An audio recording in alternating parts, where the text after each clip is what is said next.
I'm sure we've all been on that her channel before, Cartoon Network.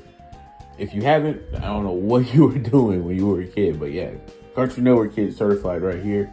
Adventure Time, regular show. Maybe one day I'll cover if Mordecai and Rigby, or the Park Crew maybe, or maybe I'll cover if like Finn and Jake once again could probably beat the big three. For today's video, considering that Gumball has been officially announced to come back, I decided why not do Gumball and Darwin versus the big three. If you guys do enjoy this video, please be sure to leave a like, comment, share, subscribe. The notification bell will be informed about new videos whenever we upload them. And let's get into this video right now. To start off, I think it'd be best to start off with the two characters who will be going up against the big three. So we'll just be scaling Gumball and Darwin first, so that, you know, there's no confusion about where they scale for the rest of this video. So we already have a pretty good ground basis for it. Gumball and Darwin come from Elmore, and they're definitely part of the big three of Cartoon Network, to say the very least. Now, when it comes to Gumball and Darwin's hacks, they really don't have anything. I mean, they have some cool stuff, I guess. But I'll just go over some stuff that may or may not help them in this battle. I mean, they have the remote control, or at least Gumball did in the episode where he was fighting with Rob, which literally allows him to, you know, mess with reality itself if he presses anything on the controller. But pressing the power button, it seems that somebody can literally just stop from moving, and so on and so forth. Although the remote is too broken, and technically that's Rob's weapon, so we're not even going to be giving Gumball for that video, which is definitely one of the things that I definitely think is way more impressive. So yeah, I definitely think that's the case, for sure. When it comes to other things, I don't really have anything that's just crazy speaks out as far as hacks are concerned. Outside of the fact that there are 1% of people who never age, meaning I guess they technically have immortality, but that probably won't matter for this fight if they literally just get killed, I guess. Yeah. So with that being said, let's just keep going on forward with the other things they can do, like reality warping, but we already knew they could do that. Pop manipulation and time manipulation and time stop. And obviously they have aid manipulation and teleportation.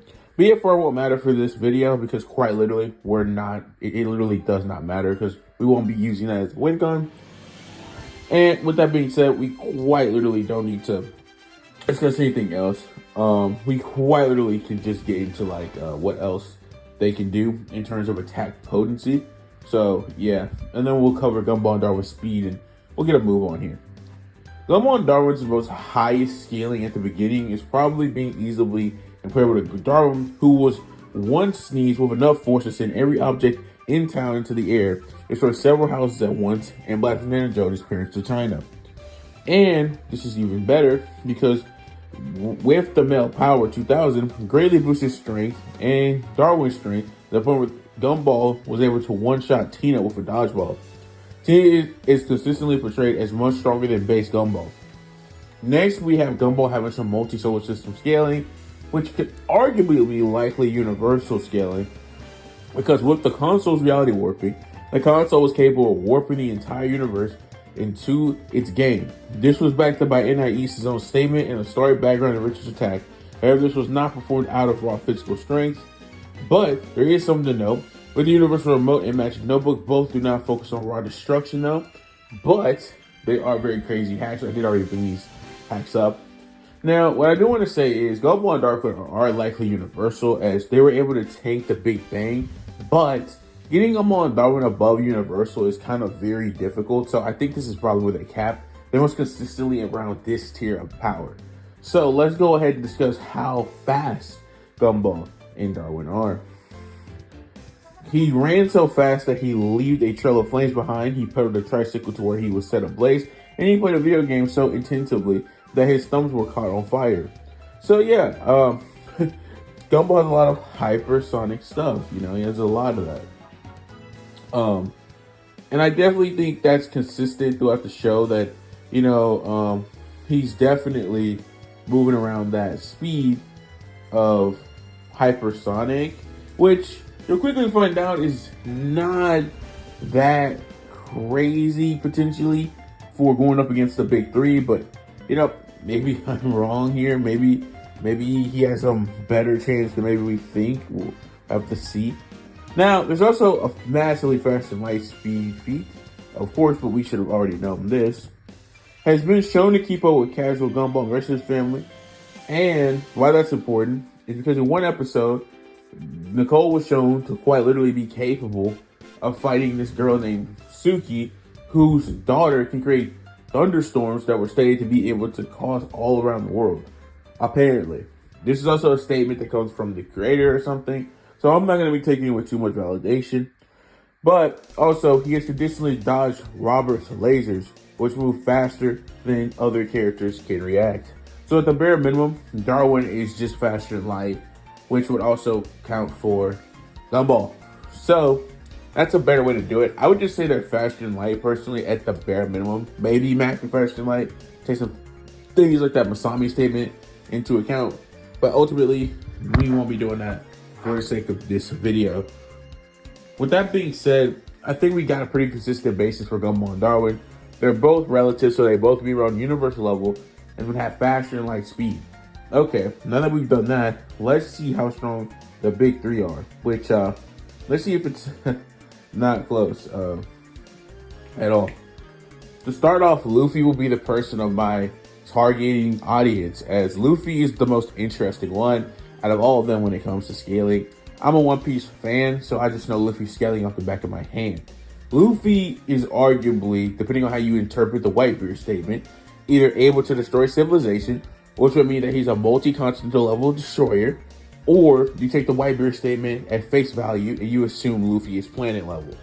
For the sake of this video, I want to make this very clear that I could also give him the Blackbeard stuff, which makes him star level, where Blackbeard was able, where he stated his power was infinite and that he was, nothing can escape his black hole, not even light, so it would be a black hole. Thus, Luffy's a Yonko scaling to him would be star level.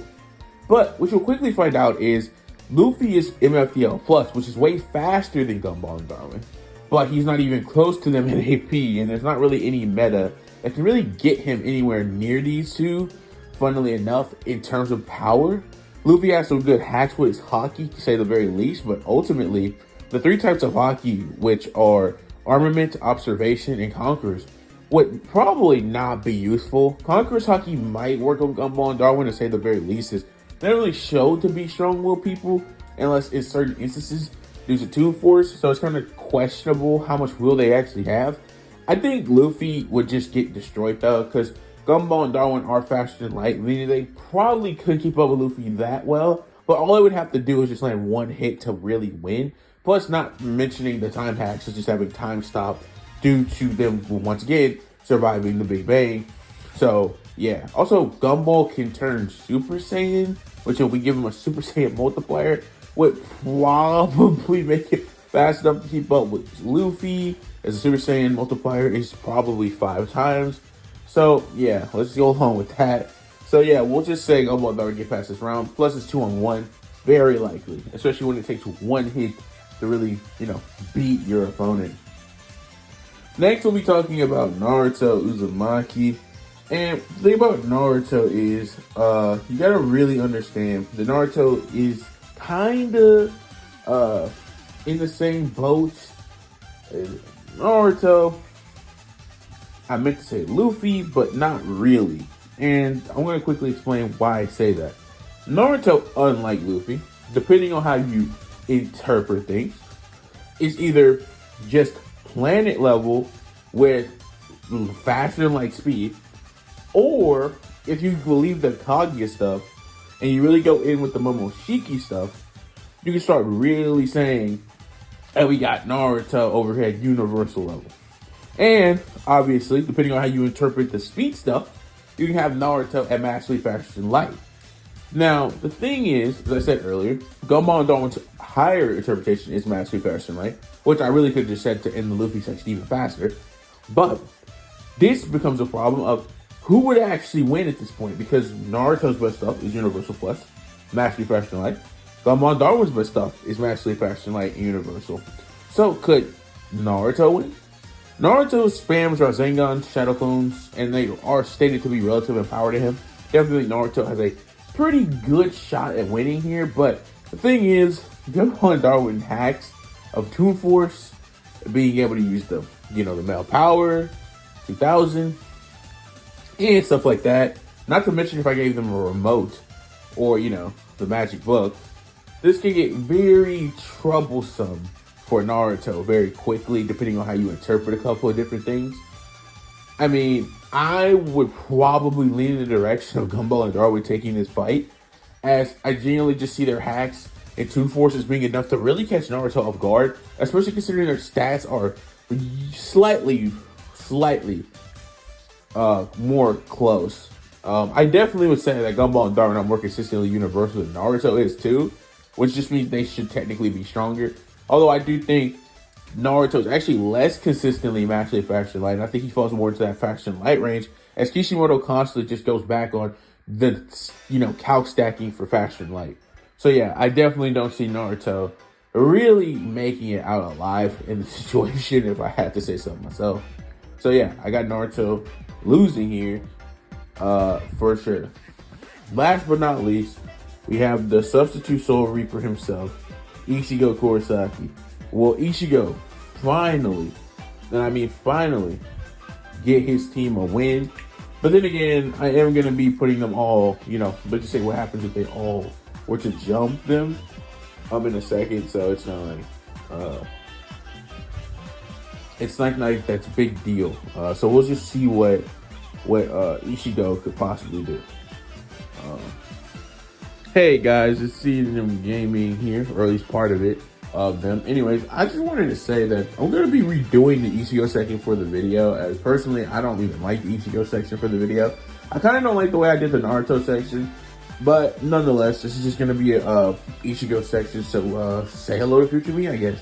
So I'm just going to cover the Ichigo section, cause yeah, and I'm cutting out the Ichigo section of the video, and then we can just loop back to the actual video when this is all said and done. So yeah, I feel like I didn't like the Ichigo section because I literally didn't go over why Ichigo was multiversal. I just kind of said he was, and the same thing applies to his speed scaling.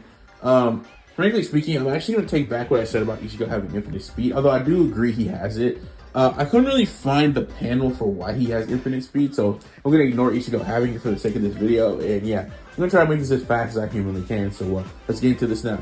Ichigo was low multiverse level with Bankai because he was capable to cut through base Soul King Watch and kill Soul King Watch with Getsuga Tensho again with this Zangetsu that appears from within as you watch his power was coming back to him, and is one of the 3 people alive capable of defeating Hong Kong's full power, thus making him one of the strongest in the verse. Ichigo was even fit to replace the Soul King, like I said in the video, but I don't think people who don't know who this Ichigo character really is would know that. Hollowification provides a tremendous boost to Ichigo's power, and also higher with the Grand Ray Sero Getsuga Tensho. Pierce Soul King Yawatch's defense and force Yawatch to open his almighty eyes.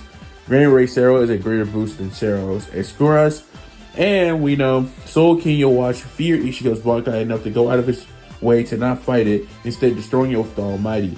So it's fair to say that this would all make Ichigo low multiversal level. And as far as Ichigo's massively faster than light plus scaling, he overwhelmed Candace, Venice, and Lato, moving far faster than they can perceive with ease, while Lato could react to Aswa Halen and can casually redirect multiple hailing paths able to react to Yawatch's Dark Ryatsu. Ichigo was regarded as one of the only individuals capable of combating Hellkon, thus making him one of the fastest in the verse. So yeah, massively faster light plus for Ichigo, and also at least 5 times faster than his true Shikai state with Hollowification. And far higher with Bankai, at least 5 times faster than before due to using Bankai. So there you go. And with that being said, that's the Ichigo section for why he would probably be Gumball Darwin. So anyways, let you guys get back to the actual video. Thanks, and bye. Put a W up on the board for the big 3. Now we'll discuss who would actually win if Gumball and Darwin got jumped and they had to fight all 3 of them at the same time. Naruto is already literally right there neck and neck with them. Luffy's not even close, but Ichigo is stronger. So you throw all 3 of them at Gumball and Darwin, and sadly they're getting cooked. So ultimately, for the question of the video, Gumball and Darwin versus the big 3, who would actually win? Yeah, I'm sorry, but Gumball and Darwin actually don't leave here the winner. The big 3 do. If you guys did enjoy this video, please sure leave a like, comment, subscribe, hit the notification bell to be informed about new videos whenever we upload them. Hope you have a great day. Hope you enjoy this whenever you watch. Hope you get some food. Hope you get some money. Hope you have a great day at work. And I am out. Have a nice day. Deuces, guys.